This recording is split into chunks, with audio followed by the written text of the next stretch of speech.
Hi, Ellie here at the Ostrom Nature Reserve, just not that far from my house. And I have a picture on my Instagram of me in this cute little truck. And I have been trying to read some local artists and get some local things going on, but this is a place I love to come with my kids and just kind of meander on the hillside. And a few years ago, I ran into this really cool truck in this little abandoned spot. I got a little hair bugging me. And then a local artist wrote a book about a grandpa's truck. The Blue Pickup is the name of the book that I have picked. But I'm going to take you for a swing around here so you can see this little truck we're going to read at today at the nature reserve. It's kind of mushy because it's been raining a lot. So bear with me. It's abandoned. It's cute. Reminds me of my grandpa's truck shell that we used to play in and drive all over the place. It's so adorable. This one has some bullet holes in the door. And it's only part of it. So I'm going to show you. It's this very treasured little thing there.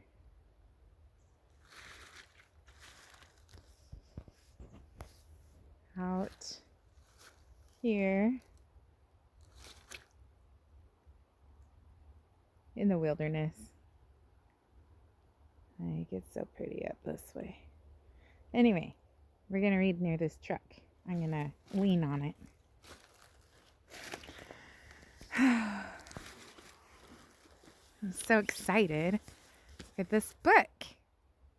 The Blue Pickup, written by Natasha Triplett and illustrated by Mikai.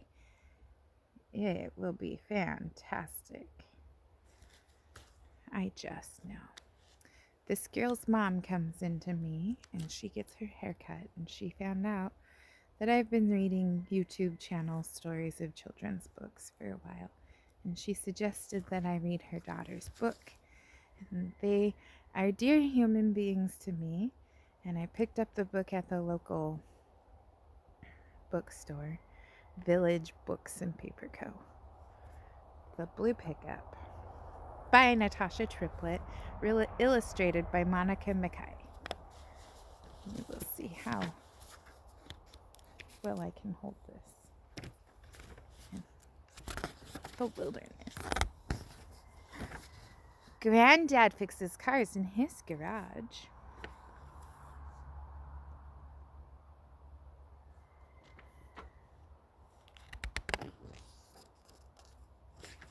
I help him fix radiators, switch out batteries, and even change a car's oil. But my favorite thing to do is organize the socket wrench set.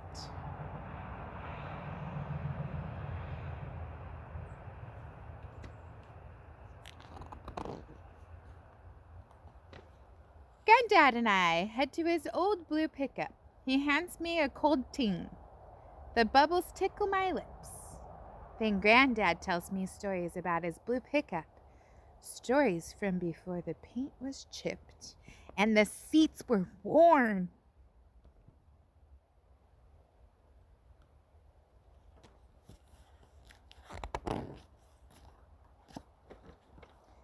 He used to get up early before the sun to deliver the Jamaica Gleaner. One morning, said Granddad, I grabbed a bundle of papers, and right there in the front page was my uncle Alfred smiling and shaking hands with the Prime Minister.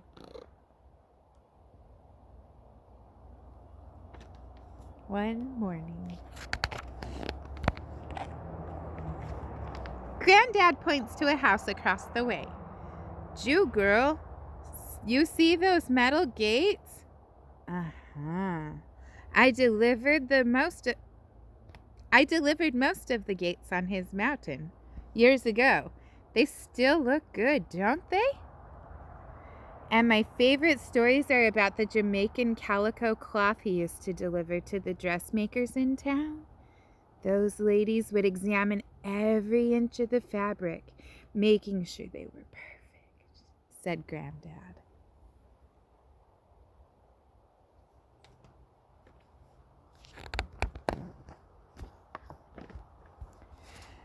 afternoon.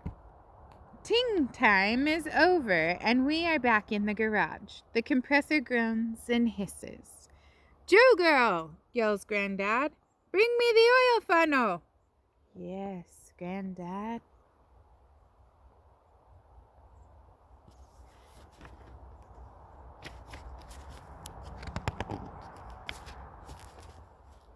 I sit on the shop vac and scoot across the concrete floor.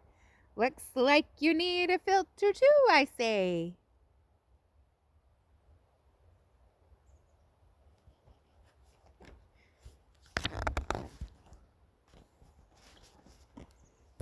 I tell Granddad that he should fix the blue pickup. It probably just needs an oil swap, new brakes, and a brand new battery. Granddad laughs. "You're right, Jew girl, but I don't have time. I fix other people's cars," he tells me as the tools crank on the concrete.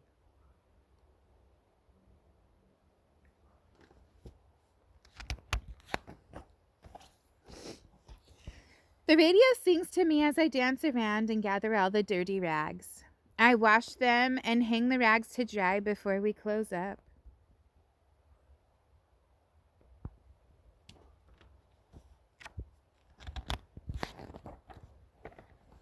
One day I walk over to Granddad's and I hear the deep hum of an engine. "Granddad! Granddad! You fixed it!" Probably not this old thing, though. I love this. "Almost, Jew girl. I just need you to check the oil." I pull the dipstick out and clean it on a rag. I put it in and I pull it out again. The oil is clean and it looks full. So cute. Perfect. Granddad slams the hood. Clunk. "Come, Jew girl, hop in." "Granddad, where are we going?" He winks.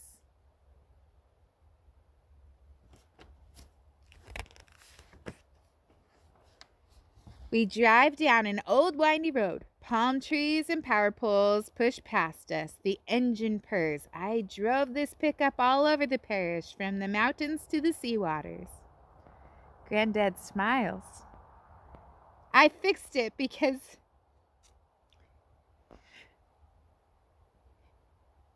you reminded me of the importance of taking care of old and forgotten things."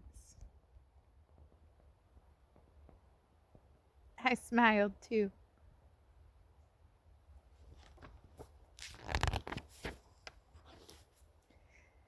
"Miss Maxine used to live down this street," Granddad tells me. "She was one of the best seamstresses. People used to come from all over for one of her dresses. And the Perrys live here. They're my cousins on my mother's side. Old Mr. Perry would wave to me every morning when I was delivering papers."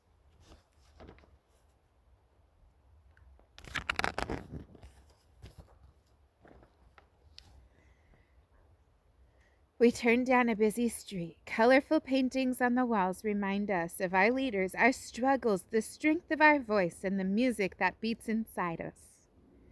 We park the pickup and enter a store near the market.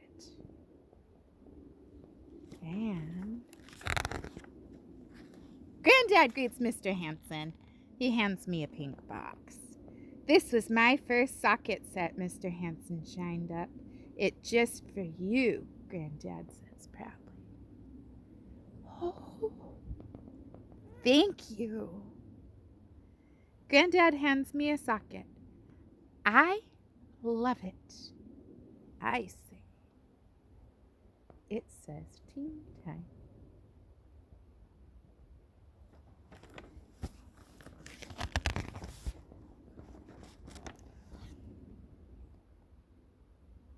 We hop back in the blue pickup. Granddad turns the key. The engine goes krr, krr, krr. Granddad frowns. "It sounds like the battery," I say. "We should make sure the battery clamps aren't loose." We open up the hood. Then I fit the socket onto the bolt and tighten it. I tighten the other one just in case.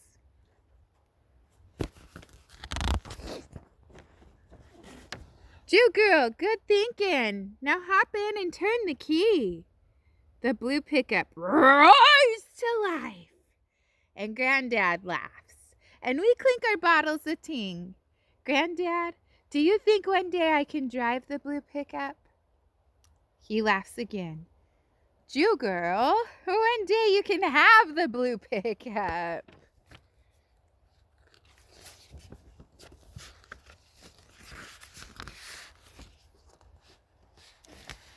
I believe you've got just the right tools to keep it going.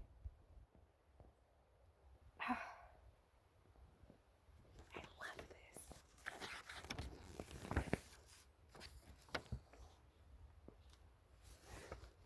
The end. The blue pickup. Excellent. Thank you so much for the recommendations. Thank you for the abilities to get out in the wilderness and hike a bit and enjoy some reads. Have the best day.